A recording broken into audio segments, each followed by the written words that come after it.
Welcome to the Explainer. If you've ever felt that climbing the management ladder comes without a clear instruction manual, well, you're in exactly the right place. Today, we're taking a highly structured professional standard, literally a textbook of best practices, and transforming it into an accessible, actionable blueprint for your management career. So let's jump right in. Here's our game plan for today. First up, the blueprint for success. Then we'll look at the 3 dimensions of competence. Third, we'll dive into the human element. Fourth, scaling things up to project, program, and portfolio roles. Fifth, we'll walk through the 4-step development process. And finally, putting it to work. Section 1. The Blueprint for Success. Defining the elusive nature of management. Let's be honest, in the corporate world, the definition of a quote-unquote good manager often feels, well, highly subjective. It kind of depends on who you happen to ask on any given day. So, ask yourself, what exactly makes a manager competent? Is it just how much they know? Is it their track record? Or maybe how they handle a massive crisis?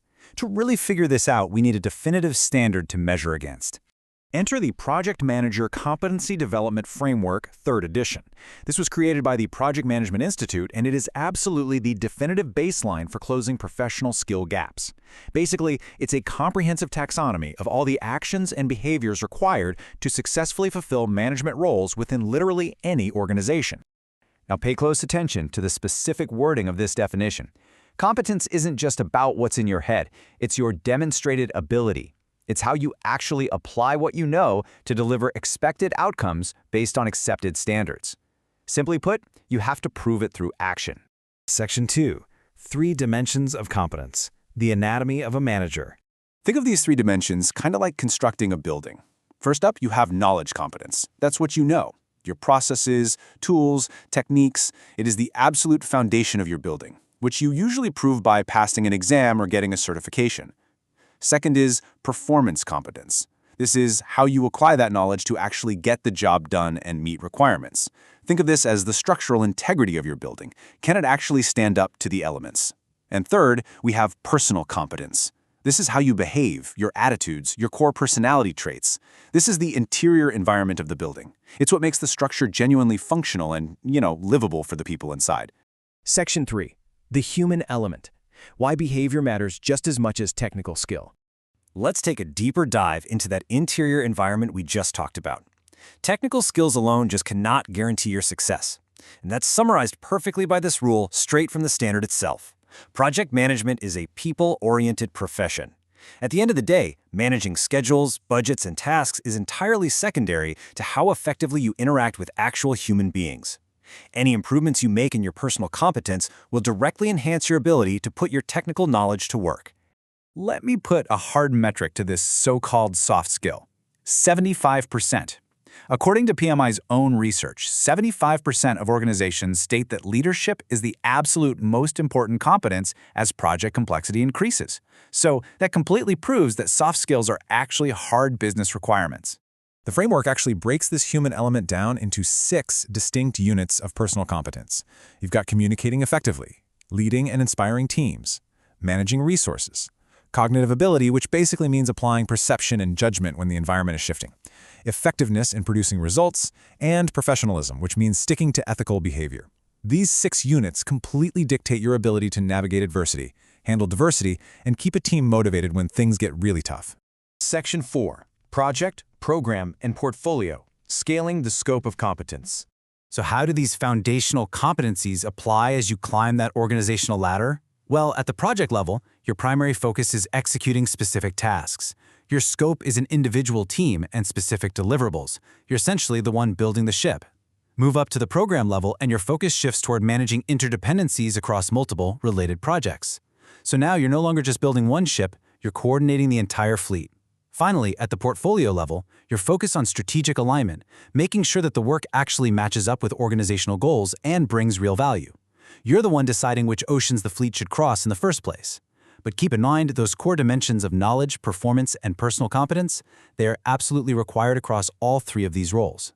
Section 5. The 4-step development process, from theory to actionable practice. All right, so how do we actually improve? The framework outlines this really great cyclic 4-step journey. This isn't just a one-and-done test. It's a continuous blueprint for your own self-improvement and developing organizational capability. You review requirements, assess where you're at, prepare a plan, and then implement it. Let's break those down.